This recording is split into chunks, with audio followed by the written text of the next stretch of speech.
Lucas 15:11. Y el menor de ellos dijo a su padre: Padre, dame la parte de los bienes que me corresponde. Y les repartió los bienes. No muchos días después, juntándolo todo, el hijo menor se fue lejos a una provincia apartada. ¿Y qué dice la Biblia? Que en esa provincia desperdició, diga conmigo, desperdició sus bienes. ¿Y cómo los desperdicia? Viviendo en pecado. ¿Sí se da cuenta? No es que hizo malos negocios, sino que los desperdicia perdidamente. Cuando todo lo hubo malgastado, diga conmigo, cuando todo lo hubo malgastado, vino una gran hambre en aquella provincia y comenzó a faltarle. Y dice la Biblia, y fue y se arrimó a uno de los ciudadanos de aquella tierra, el cual le envió a su hacienda para que apacentase cerdos, o sea, que cuidase cerdos. Y deseaba llenar su vientre de las algarrobas que comían los cerdos, pero nadie le daba. O sea que parece ser que había un administrador que aún cuidaba la porción que tenía que comer cada cerdo. Y cuando él le quería meter mano a la comida de los cerdos, ni aún eso le era permitido a él. Y volviendo en sí, dice, y volviendo en sí, dijo: ¿cuántos jornaleros en casa de mi padre tienen abundancia de pan y yo aquí perezco de hambre?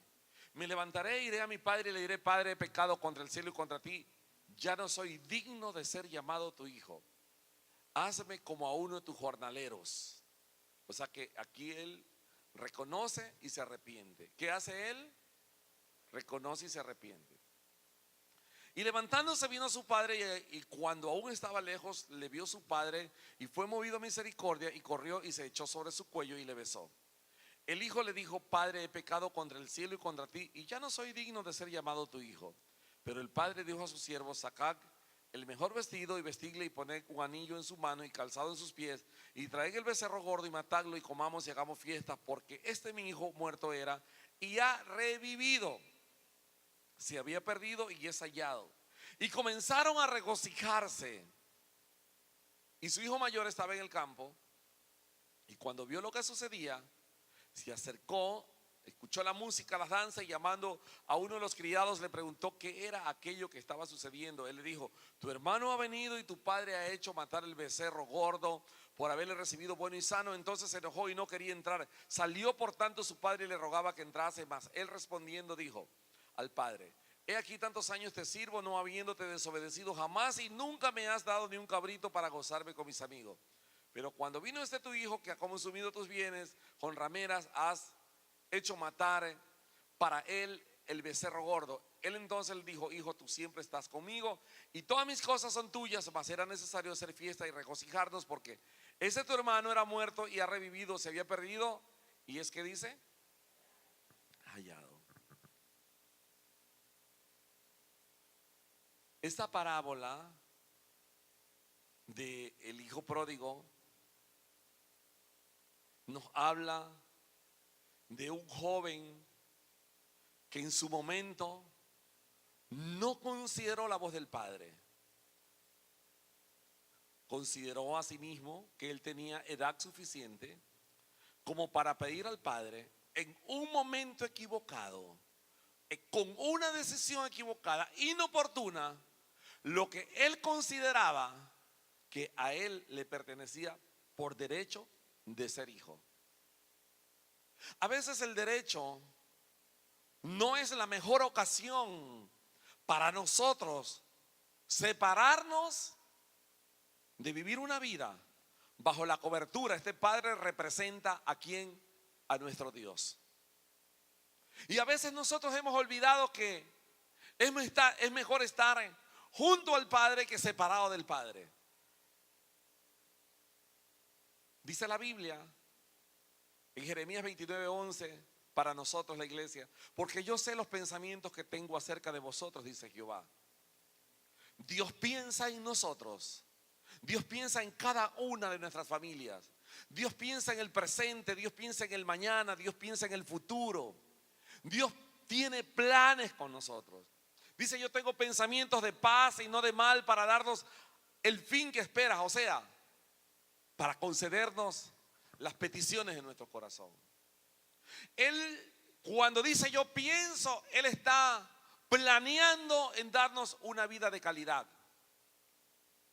una mejor clase de vida que la que nosotros avisoramos o de repente lo que nosotros habíamos pensado que era la vida.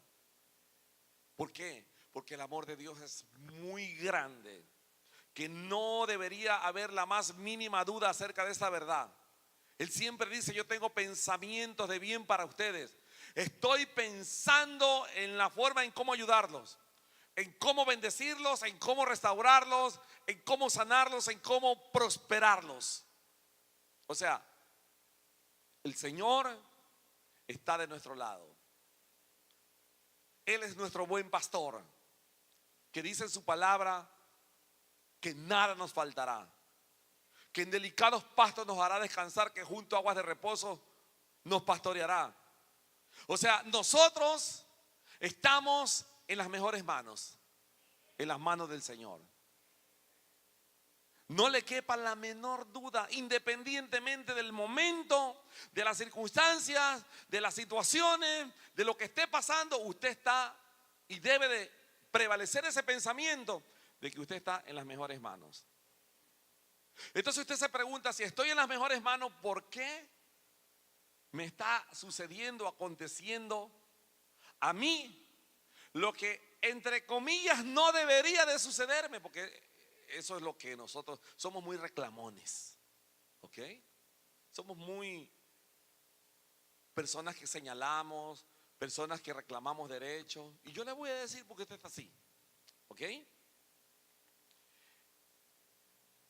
En muchas ocasiones nosotros estamos pensando diferente a como Dios piensa. Y estamos pensando en cómo justificarnos para nosotros salirnos del propósito de Dios para nuestras vidas, ignorando las consecuencias de las decisiones tomadas. Pero el Señor permanentemente vino con un mensaje claro, profético, diciéndonos: arrepentíos porque el reino de los cielos se ha acercado. Y esa palabra arrepentíos tiene que ver con cambio de mentalidad, cambio en tus actitudes, cambio en nuestras decisiones, cambio en saber oír de una manera oportuna, de saber decidir en una manera oportuna, hacer cambios en el momento oportuno. Pero a veces nosotros no queremos cambiar, no queremos arrepentirnos, no queremos ser renovados en nuestro espíritu, en nuestros pensamientos. Queremos seguir con pensamientos caducos de hace 20 años, que lo único que están haciendo es perjudicándonos a nosotros y a toda nuestra familia. Le embarcamos en ese carro de maldición. El mensaje del hijo pródigo tiene que ver con un arrepentimiento, tiene que ver con un cambio, tiene que ver el saber interpretar el mensaje de la palabra de Dios, saber oír a Dios, saber que es el Señor el que nos quiere mantener en el camino indicado, donde está su perfecta voluntad de Dios, donde no hay oportunidad al error. Él nos quiere guardar. Él quiere que nosotros estemos permanentemente viviendo una vida de triunfo en triunfo. Pero una persona que quiere ser un ganador, un triunfador, tiene que tener un espíritu de arrepentimiento permanente. O sea, un espíritu de arrepentimiento es un espíritu enseñable al cambio. Pero hay personas que dicen: no, yo soy así y así muero yo, en su ley. Entonces Dios dice: ah, ok, no hay problema. ¿Qué hizo el hijo pródigo? Se fue lejos del padre a una provincia apartada, desperdició sus bienes viviendo perdidamente, y cuando todo lo hubo malgastado, porque sabes que a veces nosotros creemos que el mundo está en nuestras manos y no es así. Jamás el hijo pródigo se imaginó él que de repente él se iba a quedar sin pan ni pedazo, hermanos, como dicen por allí. Y dice la Biblia que cuando todo lo hubo malgastado, vino hambre a aquella región y no tenían ni para comer. Aún le prohibían la comida de los cerdos. La palabra pródigo significa uno que malgasta la herencia. La palabra pródigo no solamente es: ah, este es el hijo pródigo porque dejó al padre. No. ¿Cuándo nos parecemos a ese hijo pródigo? Cuando malgastamos los bienes que Dios nos ha entregado. Pródigo significa uno que malgasta las oportunidades. Tuviste oportunidades en el 2016, 2017 y no aprovechas nada de lo que te llega a la mano. No lo multiplicas, sino que lo malgastas. La palabra pródigo significa uno que malgasta su tiempo. ¿Cuántas horas? Descansamos 8 horas, 16 horas que deberían de ser productivas. Sacarle el jugo a las 16 horas. ¿Ok? Aprovecharlas. Que Dios nos dé la capacidad, el entendimiento para todo multiplicarlo. Si tú no aprovechas, tú eres un pródigo porque estás malgastando el tiempo. Un pródigo es el que malgasta su mejor momento. ¿Sí o no que tenemos oportunidades? Tenemos, oiga, oportunidades de oro tenemos. Oportunidades para servirle al Señor, para tener un tiempo lindo en una célula, para oportunidad de leer la palabra, oportunidad para orar, oportunidad para servirle al Señor, oportunidad para hacer buenos negocios, oportunidad para multiplicar lo que Dios nos ha dado. Pero ¿qué hacemos? Mañana Dios nos dará una nueva oportunidad porque Él es bueno. Y estamos con el mañana hace 20 años pensando igual, con el mismo disco, el mismo baile. Y la pobreza ha tomado fuerza. Una persona, escuche bien, la palabra pródigo significa una persona, un gastador, un disipador, un derrochador, una persona que desperdicia sus bienes inútilmente, una persona que desperdicia su vida, una persona que no escucha a nadie. El mensaje es para ustedes y para mí, es para la iglesia, no es para el inconverso, es para cada uno de nosotros. Y así hay personas que están en un canal equivocado y que no quieren escuchar a nadie. María no quiere escuchar a Pedro. Pedro no quiere escuchar a María. O sea, el esposo a la esposa, la esposa al esposo.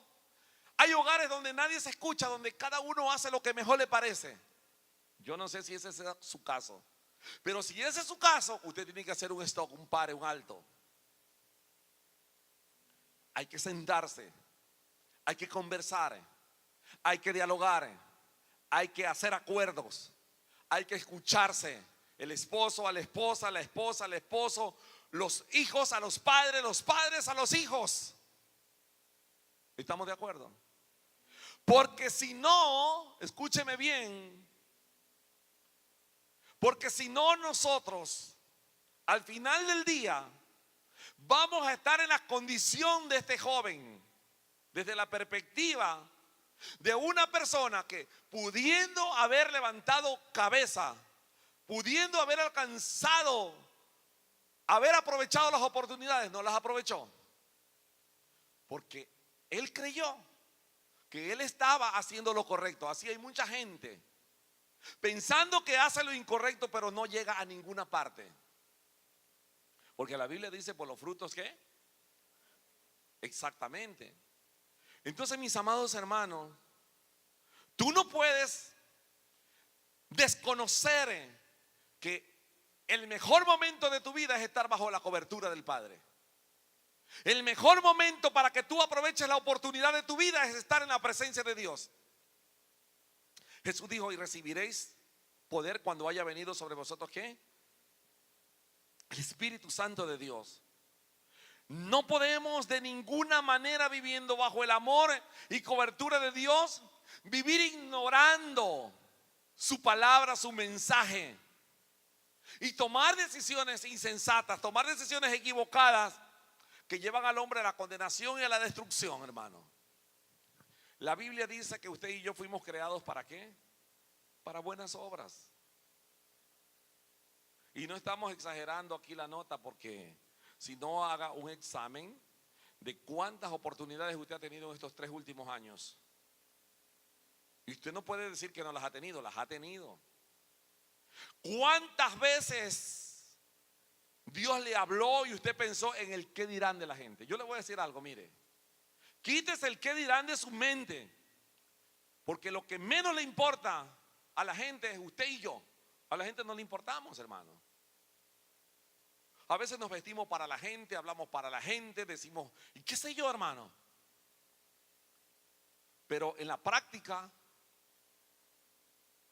al que le importamos y hacia donde nosotros tenemos que dirigir todo nuestro mejor esfuerzo, es estar en el centro de la perfecta voluntad de Dios, porque entonces tendremos éxito.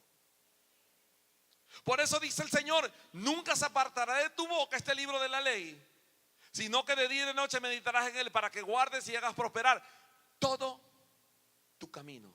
¿Así dice o no dice? El Señor dice en el Salmo 1, bienaventurado el varón que no anduvo en consejo de malos, ni en silla de escarnecedores se ha sentado, sino que su delicia está en la ley de Jehová, y en ella medita ¿de qué? Cuando meditamos en su ley, Dios quita la ignorancia y da luz. Cuando meditamos en su ley, Dios quita la incredulidad y nos llena de fe. Cuando meditamos en su ley, Dios nos hace más sabios, nos hace más entendidos, más conocedores de los tiempos. Tomamos buenas decisiones, somos prontos para oír. Cambiamos nuestras actitudes mediocres, hermanos, porque somos en el camino muy mediocres. Amén. No estamos aprovechando las oportunidades.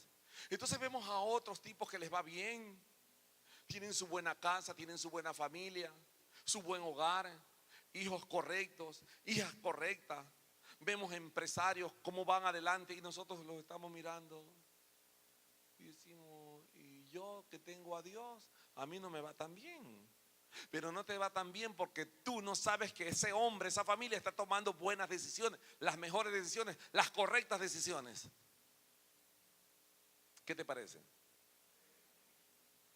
Por eso, mi amado hermano, tú no puedes pensar como el hijo pródigo. El hijo pródigo pensó como un derrochador, un disipador, un gastador, una persona que desperdició su vida. Y no estamos para desperdiciar nuestras vidas. Como el jovencito que dice, ¿por qué no estudié? Tuvo la oportunidad y no estudió. No se retiró de la escuela. Se hizo un vaguito. Y nosotros los padres apoyando la vagancia, diciéndole, sí, mi amor, ya estás cansadito, te duele la espalda, ya no hagas los deberes. No, mañana no vayas a clase. Ok.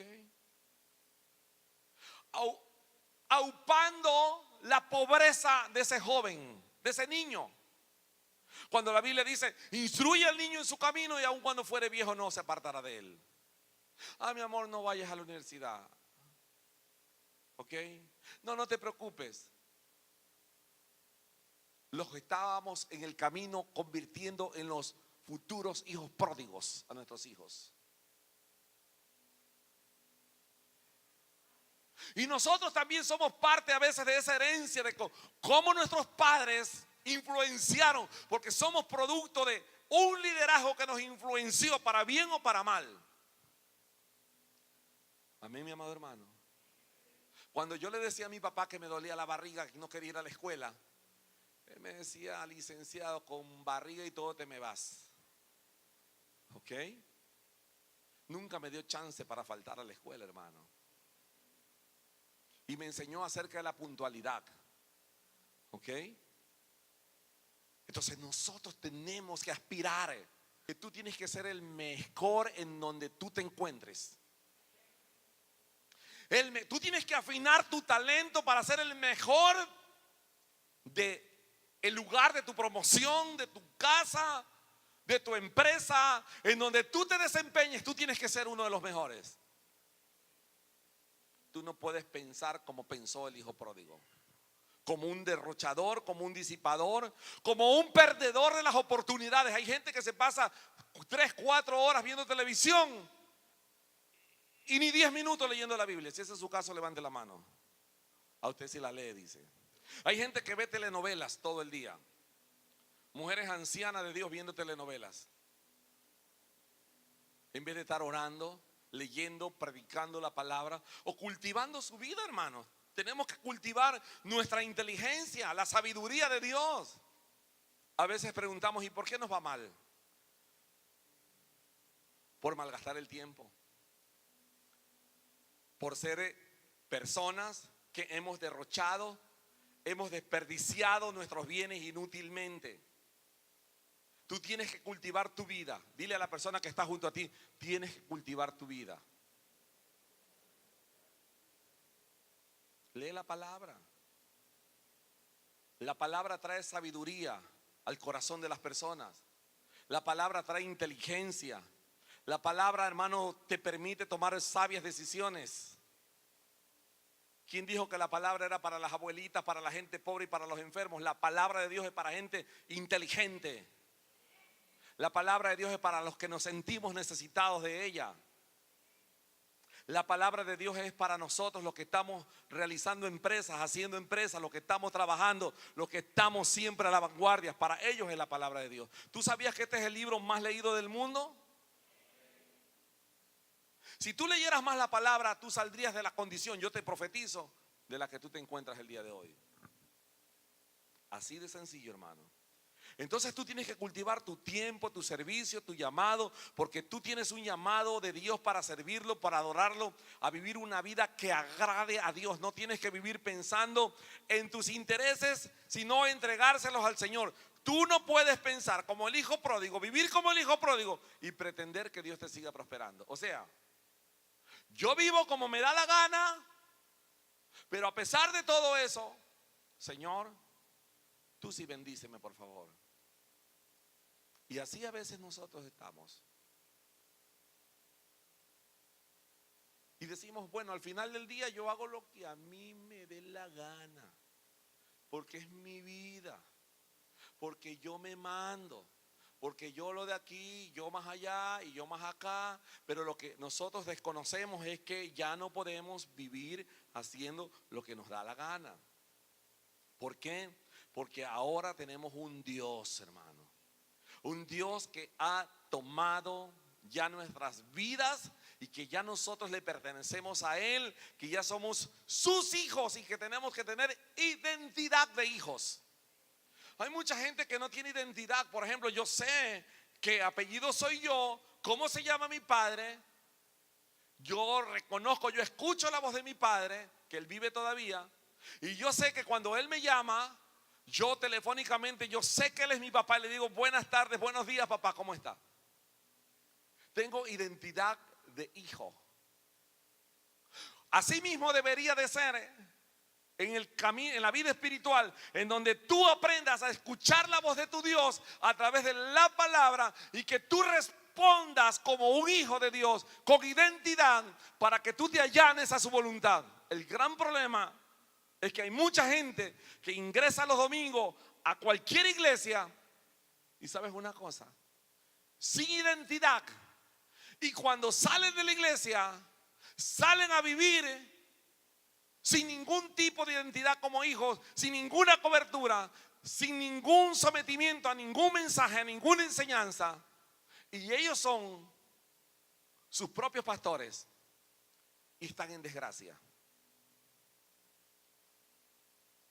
¿Sabes qué es lo más grande que tú y yo tenemos hoy? El regalo de la vida eterna. Y nosotros, dice la Biblia, que debemos de cuidar con temor y temblor la salvación. ¿Con qué, mi amado? Con temor y temblor la salvación. Y no es posible, hermano, no es posible que nosotros descuidemos esta grande salvación, lo que Cristo hizo en la cruz del Calvario, que derramó su sangre por salvarnos, por redimirnos, por darnos vida eterna, y que nosotros, hermanos, vivamos una vida sin identidad. ¿Ok? Tú y yo no podemos vivir así. Tú y yo tenemos que vivir como ¿qué? Como hijos del Dios Altísimo, mi amado hermano. ¿Sabes que el hijo pródigo tocó fondo? ¿Qué hizo? ¿Tocó qué? Experimentó lo que era vivir fuera de la casa del Padre, experimentó lo que era vivir fuera de la presencia de Dios. Pero tú y yo no podemos llegar a esas instancias. Cuando él exigió sus derechos, él pensó que tenía el mundo en la mano. Así hay mucha gente que piensa y dice, no, yo tengo mis derechos, yo sé hacia dónde voy, y no saben lo que puede pasar a la vuelta de la esquina. La buena noticia de esta parábola es que el hijo pródigo volvió en sí. Y el volver en sí significa que él se arrepintió. Él dijo: ¿cuántos jornaleros en casa de mi padre tienen abundancia de pan y yo aquí perezco de hambre? Tú puedes relacionarlo y decir: ¿cuántos hijos de Dios tienen abundancia de pan y yo aquí por mi actitud estoy pereciendo de hambre? Porque hay cristianos que les va bien y que tienen abundancia. ¿Cuántos decimos amén, hermano? Pero hay cristianos que viven en una permanente escasez. Ese es un desafío para cada uno de nosotros.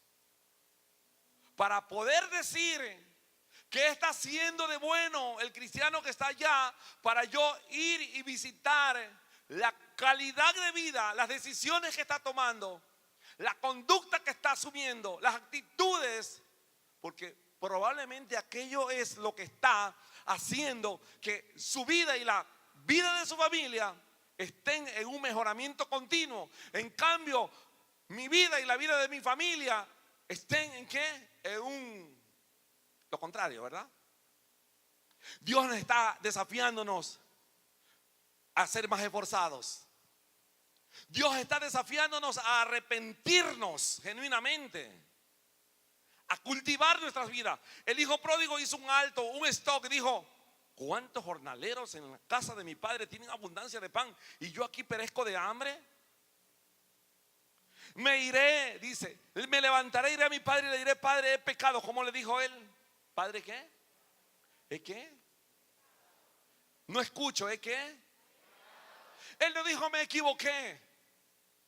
Él no dijo: cometí un error, porque nosotros a veces llegamos al Señor y le decimos: lo que pasa es que me equivoqué, es que cometí un error. Pero atrás de ese error y de esa equivocación hay abundancia de pecado.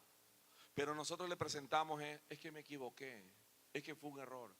Usted tiene que decirle al pecado: pecado. Usted no puede decirle al pecado: es que me equivoqué, porque si no, no hay un arrepentimiento genuino. ¿Estamos de acuerdo? ¿Cómo le dijo el hijo pródigo? He pecado. ¿Cómo le dijo el hijo pródigo? He pecado contra el cielo y contra ti, ya no soy digno de ser llamado tu hijo. Se arrepintió. Le dijo: mira, hazme como a uno de estos jornaleros, porque he pecado contra el cielo y contra ti. Y levantándose vino su padre. Y cuando el padre ve la actitud de un hijo que trae consigo un arrepentimiento genuino, el padre, ¿sabe lo que hizo? Cuando estaba aún lejos, dice que lo vio su padre y fue movido a misericordia y corrió y se echó sobre su cuello y le besó. Y el hijo le dijo: Padre, he pecado contra el cielo y contra ti, ya no soy digno de ser llamado tu hijo. El gran problema nuestro es vivir junto a un Dios santo en pecado.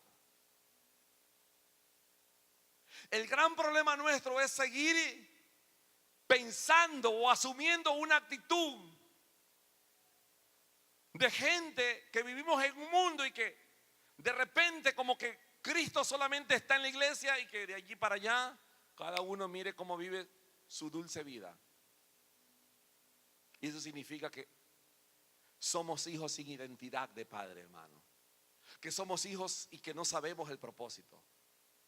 Por eso el Señor dijo en Mateo 6:33: busca primero el reino de los cielos.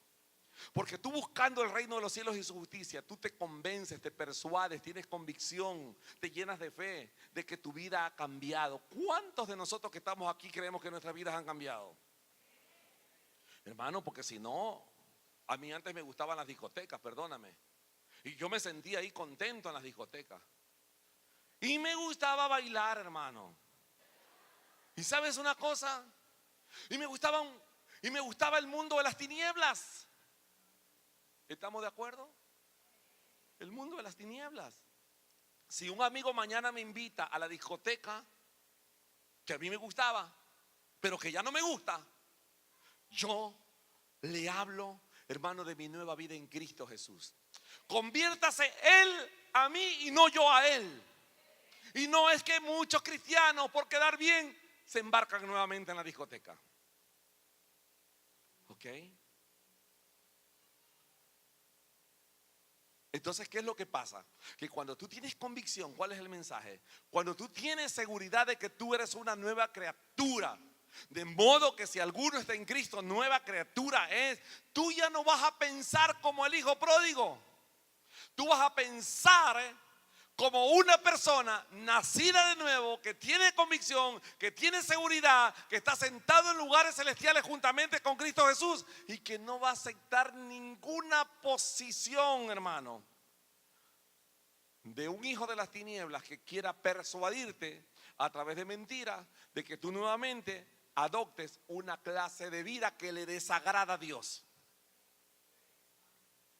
¿Cuántos decimos amén, hermano? Entonces, como me gustaba el baile, yo debo de seguir allá. Como me gustaba tomar, o me gustaba fumar, o qué sé yo, hermanos, tantas cosas, o me gustaba discutir, o sentía mucho odio en mi corazón, yo no puedo hacer que aquello siga prevaleciendo, porque dice la Biblia, de modo que si alguno está en Cristo, ¿qué dice? Entonces tú tienes que pensar y actuar y vivir bajo el modelo de Jesús, hermano. Jesús es el autor y consumador de tu fe, y Él es el modelo a seguir. ¿Estamos de acuerdo? Cuando tú piensas así, mira lo que dice el Salmo 1. Bienaventurado el varón que no anduvo en consejo de malo, ni en silla de escarnecedores se ha sentado, sino que su delicia está ¿en qué? En la ley de Jehová, y en esa ley medita de día y de noche. Será como árbol plantado junto a corriente de agua, que da su fruto, su hoja no cae, y todo lo que hace prosperará. El mundo está buscando la prosperidad, nosotros la tenemos, hermano, solamente por el hecho de someternos al Dios Altísimo, hermano. Hermano, tú lo tienes todo. Lo que pasa es que tú estás en el canal equivocado a veces. Hay mucha gente que está en el canal equivocado, que no está escuchando a Dios. El Señor dice: pronto para oír,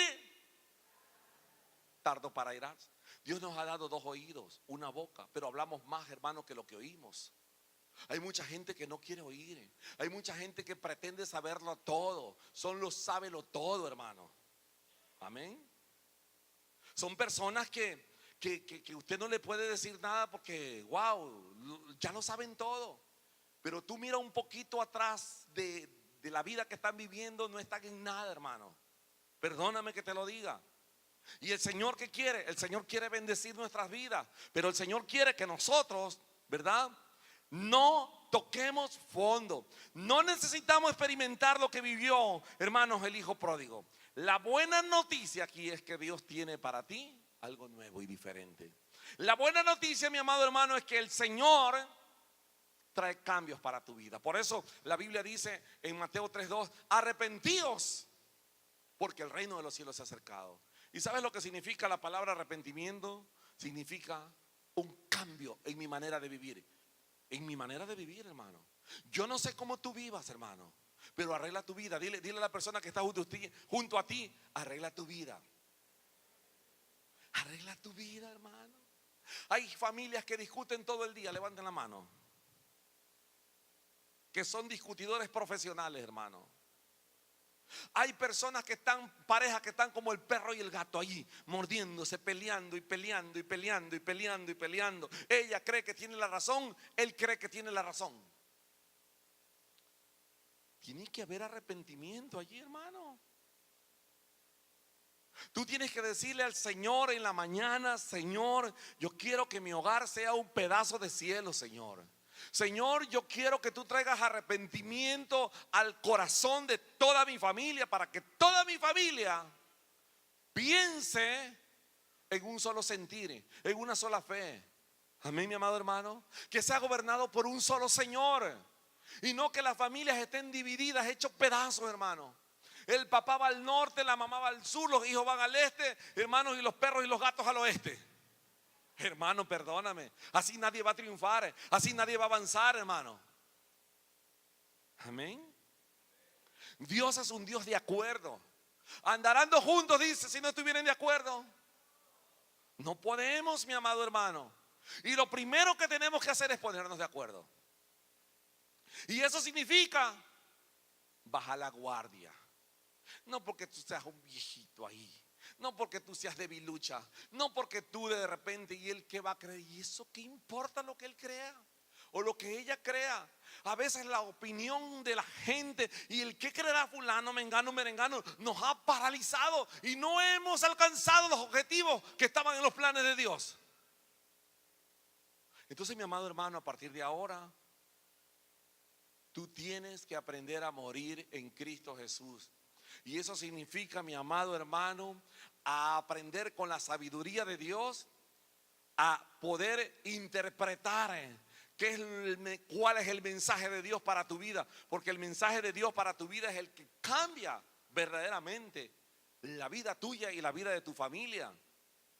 Este es el mejor momento, mi amado hermano, para que haya un arrepentimiento genuino.